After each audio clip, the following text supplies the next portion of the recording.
All right, we've got one topic for our roundtable today. It dominated our conversation upstairs, and so we wanted to bring it to you.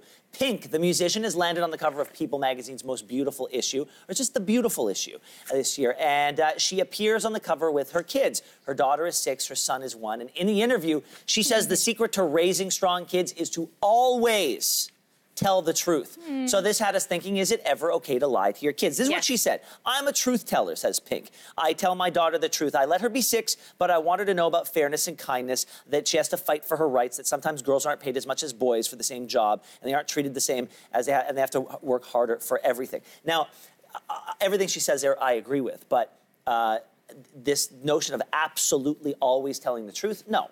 You can lie to your kids. There are valid and very good reasons to lie to your kid. You can actually teach things to your kids if you lie to your kids properly at the right time. What would you say those valid reasons are? Or like things to lie about?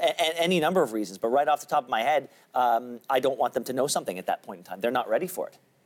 See, They do it all the time. There are certain cultural traditions that some people observe, and that sometimes involves fibbing to your children. And we have a friend who is a similar philosophy. She does not believe in lying to their kids, so straight up truth about everything. But she also doesn't talk to them about the news and doesn't let them watch. But that's lying by omission. But that's and therefore, what I think too. she is lying to her kids. It's my only issue is this absolutism when it comes to, I never lie to my kids. There was an interesting study from MIT. This was back in 2014, and it talked about if kids, they wanted to know if kids can know when they're being lied to.